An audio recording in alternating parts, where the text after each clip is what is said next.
যারা বেয়াদবি করি তারা দুনিয়াতেই কিছু নাস্তানাবুদ পেয়ে যায়। ঠিক কিনা বলেন?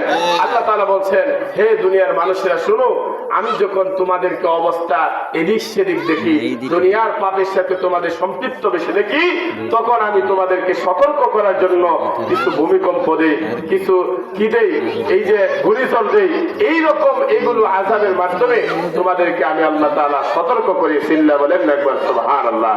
তারপরে কি আমরা সতর্ক হতে পারছি? কি বলেন, আমরা কি সতর্ক হতে পারছি?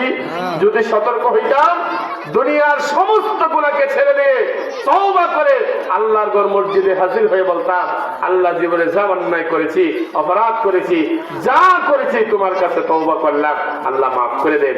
আল্লাহ বলে, বান্দা যা, যেহেতু আমার কাছে মাফ চেয়েছো, তোমাকে মাফ করে দিলাম। কন্যা সুবহানাল্লাহ।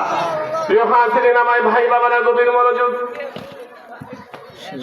আল্লাহ রাব্বুল আলামিন বলছেন, হে নবী, আপনি মানুষদেরকে জানায় দেন, এই সূরার মাধ্যমে আমাদের কিছু বার্তা আছে না নাই, যে আমরা কার কাছে সাহায্য চাইবো?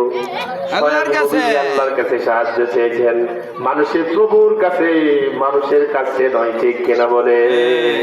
তাহলে আমাদের ঈমান এবং আমলকে মজবুত হবে। আল্লাহ সুবহানাহু ওয়া তাআলা আমাদের আপনাদের সবাইকে সঠিক পথে, কোরআনের পথে থাকার তৌফিক দান করুন। সকলে বলেন আল্লাহুম্মা আমিন।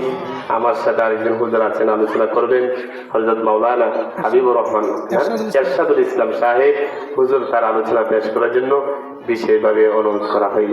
আসসালামু আলাইকুম ওয়া রাহমাতুল্লাহি ওয়া বারাকাতুহু। সুন্দর বয়ান করছেন, সুন্দর। ব্যাক ক্যামেরা ভালো না, আমি সুন্দর করে ভিডিওটা